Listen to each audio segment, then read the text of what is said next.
Hey guys, it's QuickyBaby, and 9.1 didn't only bring the new Kharkov map, it also brought changes to some of the maps that you know and love. This video is going to be running over some of the changes, or at least the ones that I feel have mattered and will dramatically affect the gameplay. So hang around if you want to see exactly what 9.1 has done to the game. So firstly, we're looking at Arctic region, and immediately you can see, by gosh, there's a giant hill just outside of the spawn from one of the bases. This will make defending the northeast base a lot more easy. Many of you might know that as soon as this part over here is breached, that it's very hard to stop them from advancing all the way through to here. And generally you would have to let them get into the cap circle and then defend from this location up there.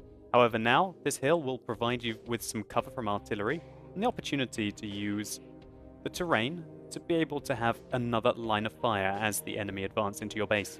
So apart from the hill, there have been dramatic changes in the middle of the map, as we can see here. There is a completely new way to go. Previously, this lake was very much extended. Now you've got lots of lovely opportunities to have progressive fights with mounds such as this for cover as you need to continue to advance. This should make the map just a little less linear. Previously, you only had two real routes that you could take. This one, and the route of being up over the hill. Using this central route now, it should make the map a lot less linear and a lot less choky. You can continue to advance all the way along here in this low-lying pathway until you have to rise up over the hill, but you will have an opportunity to avoid fire from these rocks. If you can continue down the central part of the map, you'll be very surprised to see that this is no longer a death trap.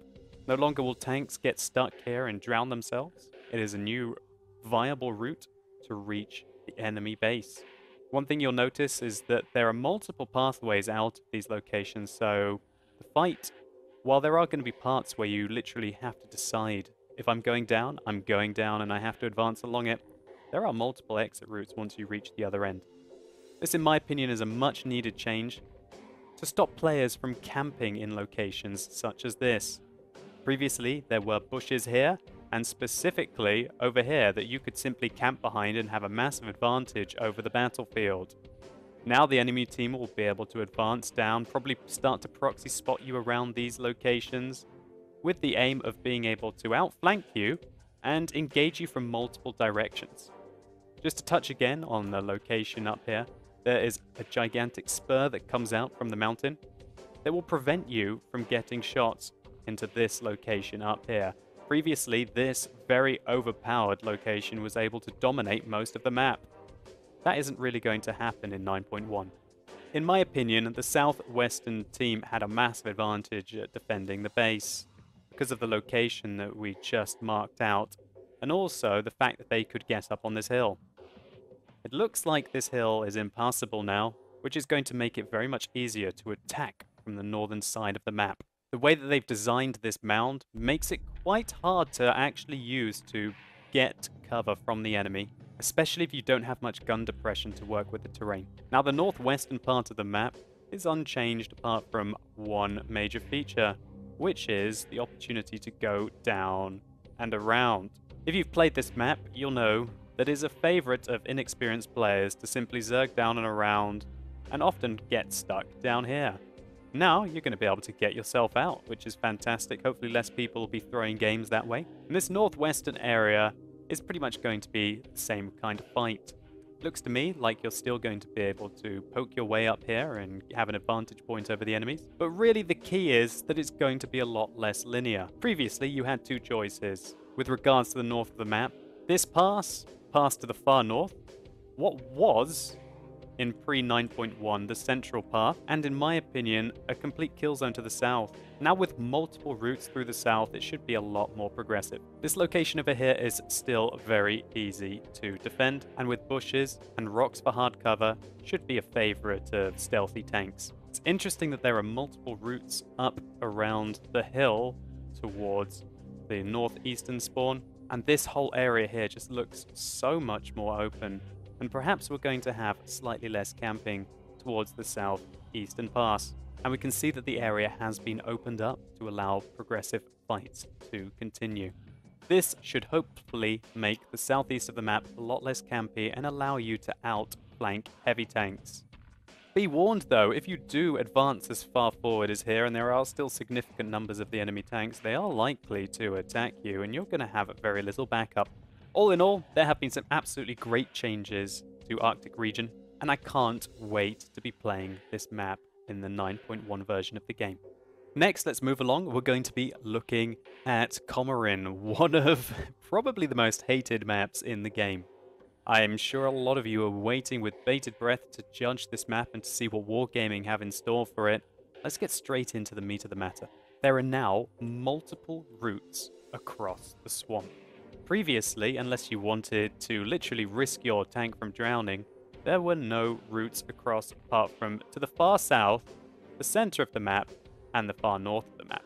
We can immediately see here there are two routes along the south of the island, so to say, which should provide you hold down opportunities as you proceed. Don't be worried if you like the old school combat though, there are still some very strong cover locations for you to use in the southwest corner of the map. This whole area, as we can see here, has been extensively changed. There are now far more buildings for you to hide behind, whereas previously this little bastard of a building here was probably the only one that you had to get to, and you had to run across a monumental area. In 9.1 you should have far more cover as you're making your advance towards the enemy base and where they likely camp in the northwestern corner. Interestingly, the northwestern corner has now been dipped. Look at this. And if they want to advance into a position where they can shoot, they're very much closer to you, i.e. from this location here to the buildings is where they really need to be able to shoot. And also there's just a gigantic open space with no cover. Not even bushes for them to use. They're going to have to camp all the way at the back, and realistically they're not going to be able to shoot you until you start to crest the ridge of that open field. This whole area along here just feels so much bigger towards the west of the island. And as we mentioned earlier, the passes allowing you to avoid the choke points. Now if we look on the island, things remain mostly unchanged. There is now some hard cover to the east of the island to prevent them from getting nailed in from the people who go even further out to the east. These locations here should be absolutely fantastic with hard cover and also bushes for medium tanks and tank destroyers. To the west of the island, things do remain fairly unchanged, although we can see that there is also a ridgeline stemming out from the west as well. This addresses one of the key problems previously on Komarin, and that's that if you wanted to go into the central part of the island, you would be engaged from multiple parts of the map, often from targets that you couldn't engage because you couldn't see them. Now you have cover to the east, you have cover to the west. This makes it almost a bit of a playground really, a little arena from where you can go and you can fight it out to your heart's content. Interestingly, this water here, it certainly doesn't look deep enough to drown in. And there might even be some heroics from going from the central island, advancing to the east. You should be able to make it over this water gap, which will put you in a fantastic position to play quite aggressively out from and provide forward eyes for your team. And that's because there's a whole extra route to take here, to the west of what previously was the ridgeline that connected it to the water. You're going to be able to advance along here and then through this ford here to make your way across either from the north to the south or the south to the north. And that's not the only pass. The previous route that I liked to try and drown myself on a regular occasion to get into this very advantageous position has been opened up, so it's no longer a risk, it's a ford. The area to the north has been changed as well. You may previously remember that the far northeastern corner of the map had an area which the enemies could advance along, almost in some water, to be able to avoid fire to get up into the corner. That now, while it's not possible, they do have some ridge lines which they're able to hide behind to avoid fire from the west as they advance. Again, this should make the fight more progressive and less campy. The buildings towards the east were not really the problem before, and they remain fairly unchanged, with a few additions to provide you a little bit more cover while you're advancing. If we look towards the southwestern corner, we can see that the bush cover has been significantly reduced. While there are still definitely going to be some opportunities for tank destroyers to hide in, they're not really going to have the amazing vision across the entirety of the map that they had before, making it a very dominant position. There is a ridgeline here that was in the previous patch, which I always liked to get underneath to be able to engage the opponents who are above me. All in all, Komarin has been completely changed, and I can't wait to play some games on it to see if the campy nature that was Komarin in 9.0 is hopefully gone. I think the fact that there are now multiple routes across the map should make it a lot more interesting and a lot less campy, and I can't wait to play this in 9.1. Next, let's take a look at the changes to Northwest. Northwest has also received very significant changes. While I felt that the map was fairly balanced, Wargaming have highlighted a few of the locations which, looking back on it, really were quite overpowered. There have been some buildings added here as well as some hardcover to provide you with some extra support from the overwhelming firepower that usually came from the north when you came around this rock that's located in the southeast of Northwest. And that's really the only changes that have happened in the southeast and the central part of the map. The most significant changes are towards the north.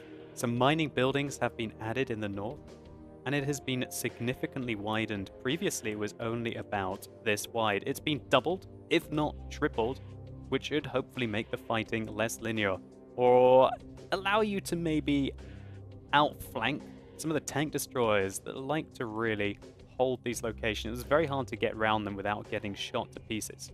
If we continue along the north, we can see that there are now multiple routes around and there are dividing rocks in the middle. The cover towards the south is very pronounced, and realistically, people who decide to camp in this location over here are going to find it very hard to engage people towards the north. And so when you think about it, it's kind of balanced because it was very hard for the north to engage the west reliably. So the fighting along here has multiple paths now, and it's going to be very interesting to see how it pans out. One thing that is massively different is we can see that this rocky outcrop has been significantly extended all the way until the northwestern corner. What this means is this is a dividing feature. It divides the fire from the west and the north. Previously, you'll know if you're a medium tank driver that you could simply come here, come up here, and you would be completely safe, because if the enemies decided to advance at you, then they would get shot by all manner of your support in the west. Now, if you advance along here, you're going to be cut off from your teammates, and you better be prepared to fight by yourself. All in all, I think this was a much needed change. I felt very dominant when I came up to this northwestern corner, and I think that it's going to be very much more balanced now for the team that spawns towards the northeast, to get a fair fight for the team that spawns towards the southwest. So let's move along now to our final map. We're going to be looking at the changes to Thundra. So the changes to Thundra are very pronounced. This whole western part of the map is so different, it's going to play out completely differently. Previously, this far southwestern corner was barely used. Now there is very much more hard cover, as well as opportunities to go hull down to fight out from. This western pass is now divided, so if you should choose to try and make your way down it, you do have some cover on either side, but you're going to be completely cut off from the rest of the fighting. Also, this will allow you some very much needed hard cover from artillery. However, if you decide to not go to the west of this mound, you're going to be able to fight in this industrial area, which is completely new. This provides lots of opportunity for people to dominate the west and to shoot out down the central part of the map, and even up at the people who like to poke from the hill. Once you make it through here, this whole area has been changed. Previously, there were two choke points. There was one more or less to the west, and there was one here just below this outcrop. Now that whole barrier has been released, and you're going to have to cross some open ground, albeit that you do have quite a few undulations to work your way through if you want to advance towards the enemy base. This northern area has been changed as well. As we can see here, there are multiple routes around, and it has been flattened out to stop it from gaining a massive vantage point over the people who liked to advance from the west. The area towards the north of the cap circle is very open, but the fighting that will happen towards the east of the map is pretty much unchanged. The fighting for the hill will continue as it previously did, although there are new routes for you to be able to go down to the central part of the map, which should make it a lot less choky with regards to this bridge. The southeastern corner should be as strong as ever, but only able to really affect the fighting that's going to go on towards the east. All in all, I think these are some great changes to Thundra. It's drawn the focus away from the hill towards the east and made the west a really viable progressive fight, without the team that spawns towards the north having a massive vantage point with regards to the hill to shoot over the advancing team. So those are all the changes that I've been able to spot on the maps that are coming in 9.1. I think the changes are fantastic. I think they're going to add some balance back into the maps, and they're going to take out a few of the points on them that were completely overpowered. I feel like this is similar to the last set of changes that arrived with the 9.0 patch. I feel like all the changes are designed to make the maps more progressive and less campy, which in my opinion equals more fun. So hopefully this video has been useful to you guys. If it has, please consider rating it down below. It'd really help me out and I'd appreciate it. And let me know in the comments what you specifically think about these changes, and also if I've missed any key features. I have done a full preview on the new map, Kharkov, so if you're interested, you can check that out as well. Anyway guys, as always, thank you so much for watching. You've been epic, and hopefully I'll see you soon.